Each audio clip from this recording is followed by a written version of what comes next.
Welcome back to Breakfast Television and good morning. Things are moving pretty well for the most part on most of our major routes, but we do have a problem that is outside of our camera range, and it's on the westbound 401 west of Guelph Line, where we have the right lanes blocked with a little bit of a truck fire. So emergency crews are currently on that scene. No heavy delays approaching that truck fire, but it is an area that you do want to avoid. Outside of that, the westbound 401, we're looking at delays out of Durham region from Nielsen to McCowan. Alternately, Express and Collector is a little bit slow through here as well, west of Lake Ridge. So it is quite busy, and this is all just due to volume. Once you get down to the southbound DVP 404 combo, you're looking at delays approaching that long-term construction, so do give yourself that extra time. And heading off our major routes, getting reports that Eglinton has been reopened between Glenholm and Times Road, which is west of the Allen, and that is following a police investigation. That's a look at your roads. Now sending things over to Frankie for that forecast. Yeah, we're going to take a look at some of the seasonal temperatures, some of the numbers that are going to impact your day today. First off, sunrise 5:44 a.m. sets at 9 o'clock, so we're starting to see those daylight hours shrink. We're at 15 hours and 15 minutes of daylight.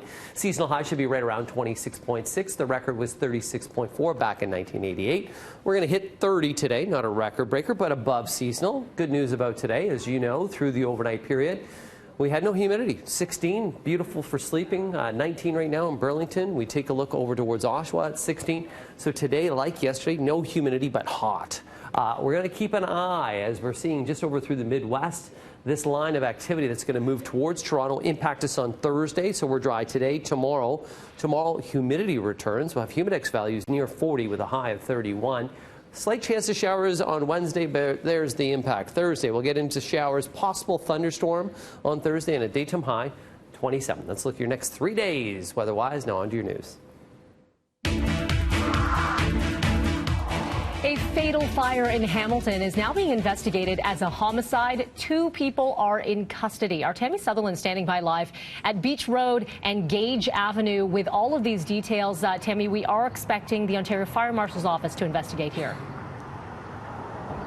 Yeah, that's right. And so in the meantime, Melanie, you can see right here that police are continuing to hold the scene here in Hamilton at this building that had several apartment units inside. And it was last night at about 7 o'clock that fire crews were called here to a unit that was on fire. 1 woman and 2 dogs were pulled out of the unit. The woman was rushed to hospital without vital signs. She was pronounced dead in hospital.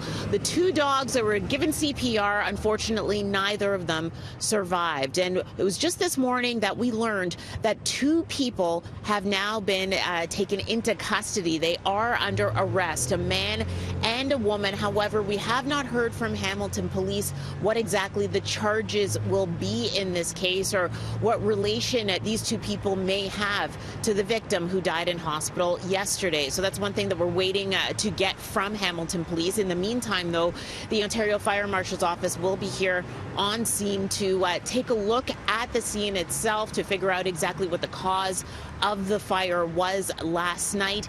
And when it comes to the victim, we don't have an age or an identity at this point from police. But in the meantime, of course, we're trying to get more information from Hamilton Police and from investigators on this case, and we'll bring that to you as soon as it's available. Mel, I'll send it back to you. Thank you for that, Tammy. Premier Doug Ford speaking to the media yesterday for the first time since his cabinet shuffle was sideswiped by a patronage scandal that led to his former chief of staff, Dean French, resigning. But the premier broke his silence in Calgary, surrounded by fellow Conservative premiers. His main message here, people don't care about the scandal, only the media does. You know something, I think I addressed that pretty quickly. As a matter of fact, I addressed that immediately when we're in Toronto. But my friends, we aren't here to talk about Dean French. You know, we're here, we're here, and I just addressed that. We're here to talk about internal trade. Dean French abruptly left his job as Ford's top advisor more than 2 weeks ago after allegedly giving lucrative foreign postings to those who were personally connected to him. Well, after weeks of mass protests, Hong Kong's leader says they will try to stop trying to amend a controversial bill that would allow extradition to China.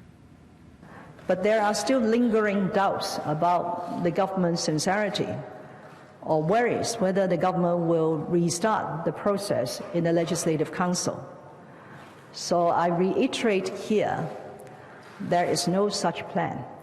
The bill is dead. Carrie Lam calling work on the bill a total failure, but still stopping short of completely withdrawing it. Because of that, protesters say it's not enough, and they plan to keep demonstrating. Just last week, the situation reaching a boiling point when activists stormed the vandalized Hong Kong's parliament. Riot police having to use tear gas to clear them.